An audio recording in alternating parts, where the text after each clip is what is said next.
Becoming a man has nothing to do with age. You can be 35 years old and still walking around with a boy's mindset. That's the truth most people don't want to hear. Society likes to tell us that once you're old enough to drive, vote, or drink, you've arrived at manhood. But manhood isn't a birthday you reach. It's a decision you make. It's a mindset you commit to. It's a lifestyle you walk in. There's a big difference between growing older and growing up. The boy in you craves comfort. He wants to stay where things are familiar. He avoids hard conversations, runs from responsibility, and chooses pleasure over purpose. The boy says, "Let me sleep in," while the man says, "I've got work to do." The boy says, "I don't feel like it," while the man shows up anyway. The boy blames everybody else for his problems, while the man says, "It's on me. I own it." Until that shift happens in your spirit, in your habits, and in how you carry yourself, you're just a grown boy playing dress up. Manhood is built through pressure, pain, and perseverance. It's forged in those moments when you don't know what to do, but you show up anyway. It's revealed when you choose discipline over desire, when you sacrifice short-term pleasure for long-term purpose. The man inside of you is not born in the spotlight. He's born in the struggle. He comes out when you're tired but keep going, when you're scared but still step up, when you're unsure but stand firm anyway. That's when manhood is born, when excuses die. Manhood is not measured by how many women you chase, how tough you talk, or how much money you flash. It's measured by your integrity, your discipline, your self-control. It's about how you handle pressure, how you treat people who can't do anything for you, and whether your word means something when no one is watching. Boys seek validation. Men walk in identity. Boys look for shortcuts. Men understand the value of patience and process. Boys perform, men show up. And here's the thing. No one hands you a trophy for becoming a man. No one's going to pat you on the back just because you paid a bill or stayed faithful or got up and went to work when you didn't feel like it. That's what a man does. And when you step into that level of maturity, you realize manhood isn't about applause. It's about accountability. It's not about proving anything to anybody else. It's about honoring the calling inside you and doing what's right, because the transition from boyhood to manhood is personal, it's quiet. It often happens when no one's looking. It's the moment you say, "I'm not waiting for someone to save me. I'm not making excuses. I'm not blaming my father, my past, my pain. I'm choosing to become the man I needed." That's when everything changes. That's when life stops happening to you and you start taking control of your story. Not because life got easier, but because you got strong. You don't wake up a man. You build into it. One hard decision at a time. One sacrifice at a time. One act of responsibility at a time. You'll fall, you'll stumble, but every time you get back up with more wisdom, more courage, and more character. That's the man inside you taking shape. Manhood isn't about arrival, it's about evolution. And every step away from boyhood is a step closer to becoming the man you were always meant to be. The boy inside you is not evil, but he's holding you back. He's the voice in your head that always wants the easy way out. He's scared of growing up, because growing up means letting go of safety nets and comfort zones. The boy wants to stay in a space where everything feels familiar, where there's no pressure, no real accountability, and no true responsibility. That boy shows up every time you avoid a challenge, every time you blame someone else for what went wrong, and every time you settle for less because trying feels like too much work. The boy seeks comfort over growth. He'd rather sleep than grind. He'd rather party than plan. He wants rewards without responsibility. And as long as you keep feeding that part of yourself, the man you're meant to be will never take the lead. The boy tells you that pain is something to run from, that failure is the end of the story, that if something's hard, it must not be meant for you, but that's a lie. Growth only comes through struggle. Strength only shows up when you're tested. If you never push past what's comfortable, you'll never become who you're supposed to be. The boy avoids accountability. He blames his parents, his past, his situation. He says, if they hadn't done this to me, I wouldn't be like this. He's always got someone else to point the finger at. But the truth is, every man has a past, every man has wounds. What separates a man from a boy is what he chooses to do with that pain. A boy lives in his wounds. A man builds from them. A boy stays stuck in what happened. A man chooses to write a new chapter. Excuses are the boy's favorite weapon. He's got a reason for everything. Why he's not working, why he's not focused, why he can't commit, but all those excuses are just masks for fear. Fear of not being good enough, fear of responsibility, fear of the unknown. But fear only controls what you refuse to confront. The moment you stop running and start facing it head on is the moment the boy starts losing power. That's when the man begins to rise. The boy cares more about being liked than being respected. He wants attention, applause, validation. He's all about looking the part, sounding the part, posing for the picture. But being a man isn't about looking impressive. It's about being effective. It's about showing up when nobody sees you, about making decisions that no one claps for but matter deeply. The boy's concerned with image, the man's concerned with impact. The boy will always tell you to take the shortcut. He'll whisper that hard work is for suckers and that success should come fast and easy. But real success is never microwavable. It takes time. It takes consistency. It takes failure, feedback, and faith. The boy doesn't understand that because he's too impatient to wait for anything that takes real effort. The man knows that anything worth building is worth suffering for. It's the reason you feel tension inside yourself, like two versions of you are at war. That's because they are. The boy wants to stay where it's safe. The man wants to go where it's right. The boy wants to be taken care of. The man wants to build something that lasts. The boy thinks about today. The man is focused on the future. Every time you make a decision, you're either feeding the boy or growing the man. You can't serve both. One has to lead, one has to go. When you finally choose to silence that boy inside, not with shame, but with maturity, you create space for the man to take over, the one who's strong, disciplined, focused, and fearless. He's in there, but he can't rise until the boy steps aside. Pain is part of the process. That's something a lot of people don't want to accept. We live in a world that tries to avoid pain at all costs. Numb it, distract from it, run away from it. But the truth is, you cannot become strong without pain. You cannot build character, wisdom, resilience, or real manhood without going through something that challenges you. Every man who's truly built something of value, whether it's a business, a family, a reputation, or legacy, has walked through pain to get there. See, pain is the gem of the soul.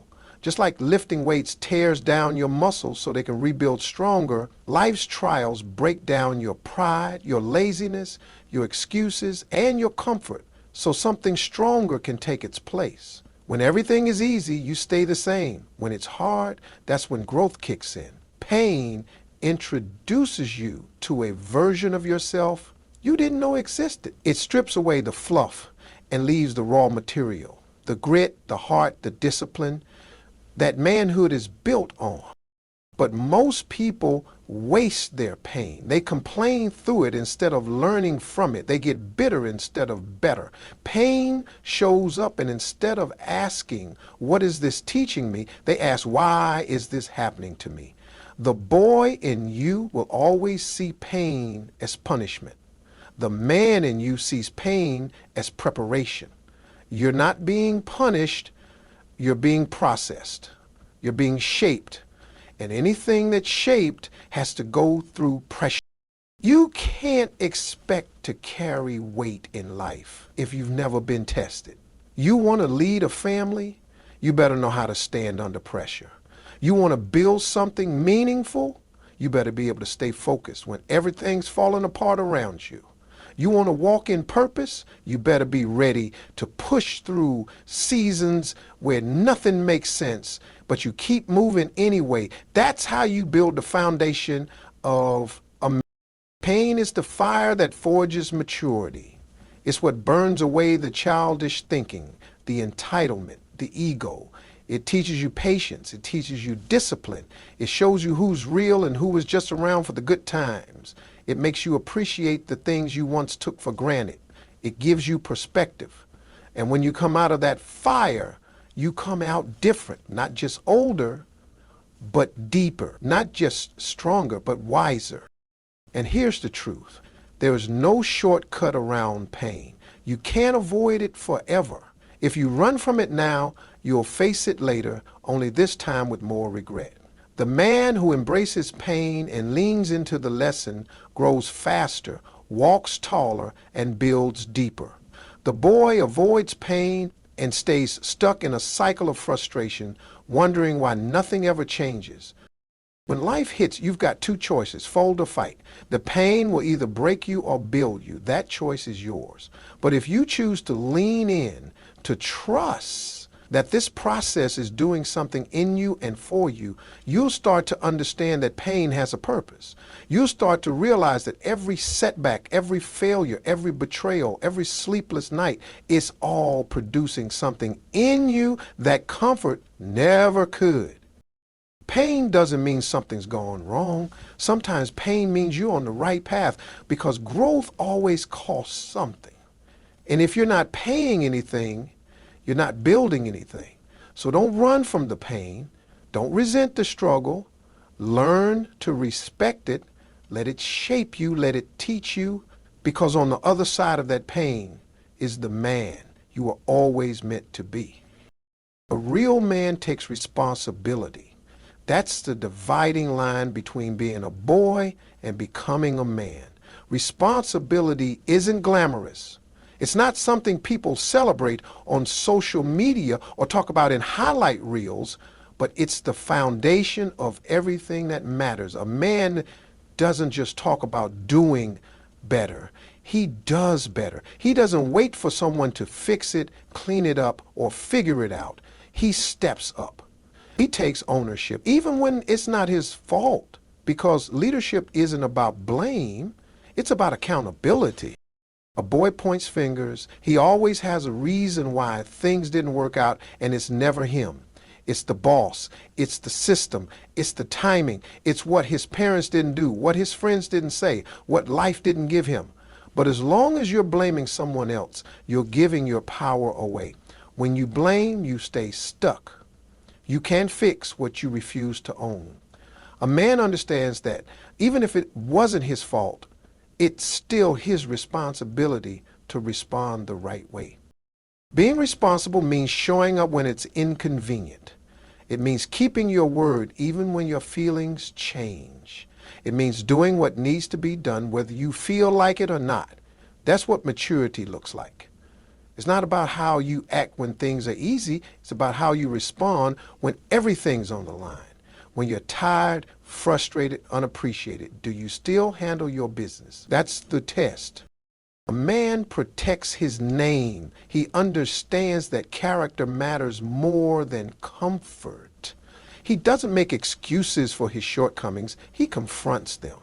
He knows his flaws and works on them. He doesn't hide behind pride or pretend to be perfect. He's honest about where he's at, but he's committed to growing. Taking responsibility means admitting when you're wrong, apologizing when necessary, and making it right, not because you're weak, but because you're strong enough to be accountable. Responsibility also means recognizing that your actions affect others. The boy only thinks about himself, his needs, his wants, his mood. The man thinks about his family, his community, his legacy. He understands that he's a part of something bigger than himself. He knows people are watching him, his kids, his spouse, his co-workers, and he doesn't take that lightly. He chooses to be an example, not just in what he says, but in how he lives. There are no shortcuts to responsibility. It's daily. It's not a one-time thing. It's waking up and making the choice to lead your life with discipline, integrity, and purpose. It's not about being perfect. It's about being consistent. When you say you're going to do something, you follow through. When you face a setback, you don't fold. You adjust. You don't quit just because it's hard. You finish what you started, because a man's word has weight. And here's what most people don't realize. Responsibility is freedom. When you take control of your choices, your time, your attitude, your relationships, you gain power. You stop waiting on life to change and start changing your life. You stop reacting and start leading. You don't need permission. You don't need applause. You just need to decide, I'm taking ownership of my life. Nobody else is coming to do it for you. No one's going to force you to grow up. No one's going to chase you down and beg you to take charge. That's a decision you've got to make on your own. But when you make it, everything shifts. You walk differently, you think differently, and the world starts responding to you differently. Because when a man steps into full responsibility, people recognize it, even if they never say it out loud. They feel it, they respect it, and more importantly, you start to respect yourself. Spiritual accountability is at the core of true manhood. You can have muscles, money, a big job, and a loud voice, but if you're not grounded in something greater than yourself, you're just performing. Real strength doesn't come from trying to control everything. It comes from surrendering to the one who does. A man who walks with God doesn't have to pretend to be strong all the time because he draws from a source bigger than himself. He doesn't live by emotion, by impulse, or by ego. He lives by faith, by principle, and by purpose. The boy wants to answer only to himself. He does what feels good. He follows his mood. He justifies every decision based on what benefits him in a moment. But a man understands that he's not the final authority. He knows there's a higher standard. He knows he was created for something greater, and he lives like it. That awareness changes how you move. It humbles you. It centers you. It keeps you from being led by your flesh and pushes you to be led by your call. When a man is spiritually accountable, he doesn't just think about what he can get away with. He thinks about what honors God, what builds his character, and what reflects who he wants to become. He understands that he's being watched, not just by people, but by heaven. And that awareness doesn't make him fearful, it makes him intentional. He stops asking, what can I do, and starts asking, what's the right thing to do? That kind of mindset separates boys from men real quick. Spiritual accountability is what keeps a man steady when life gets shaky. When everything's going wrong, the boy in you will panic. He'll reach for whatever numbs the pain, drugs, distractions, women, anger. But the man who's anchored in God knows how to stay calm in the storm.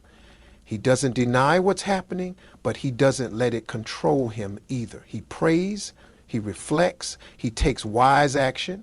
That spiritual grounding gives him peace that money can't buy and strength that doesn't run out. And let's be real, being accountable to God means you live with conviction. That doesn't mean you're perfect. It means you check yourself before someone else has to. It means when you mess up, you own it. You repent, you learn, you grow. That's not weakness. That's spiritual maturity. That's leadership. That's manhood. You don't keep doing the same things over and over, blaming everybody else. You course correct. You humble yourself. You grow.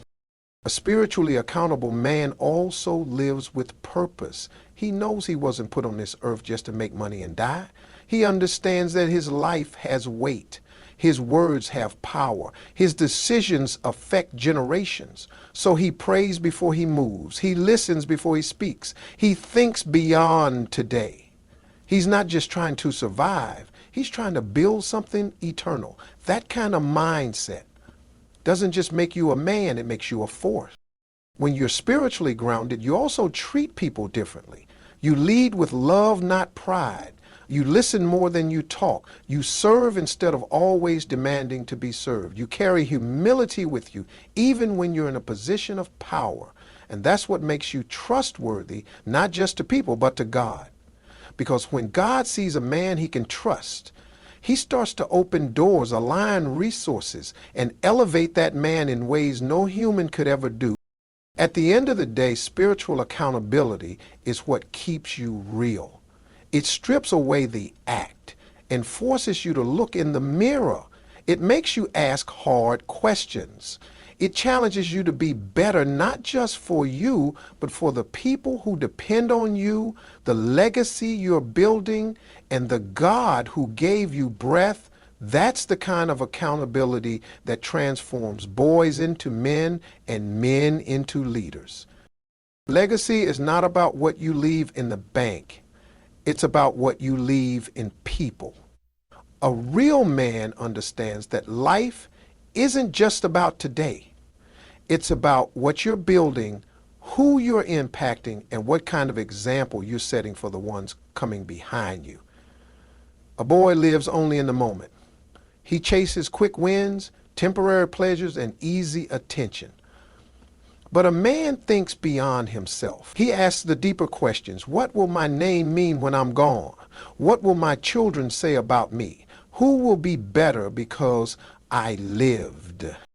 Every choice you make is writing your legacy, whether you realize it or not. How you treat people, how you handle adversity, how you love, lead, and live. It's all part of the story you're building. And people are watching. Your kids are watching. Your partner is watching. Your friends, co-workers, community. They're watching how you move. Not just what you say, but how you live when no one's clapping. That's where legacy is built, in the unseen, the consistent, the intentional. Legacy isn't about being perfect. It's about being present, being honest, and being willing to grow. A man who understands legacy doesn't hide from his mistakes. He owns them. He uses them as lessons to teach, not secrets to bury. He shows his children what accountability looks like. He demonstrates grace not just with words, but with action. He teaches by example, not just advice. A boy wants to be admired. A man wants to be followed because he walks with integrity. There's nothing more powerful than a man who lives with the future in mind. He's not reactive. He's proactive. He doesn't just hustle for money. He invests in people. He doesn't just build a reputation. He builds a foundation. That means he takes care of his responsibilities, not just because they're his, but because he knows his consistency creates safety for others. A man thinking about legacy moves with intentionality. Every yes, every no, every habit, every decision, it all matters.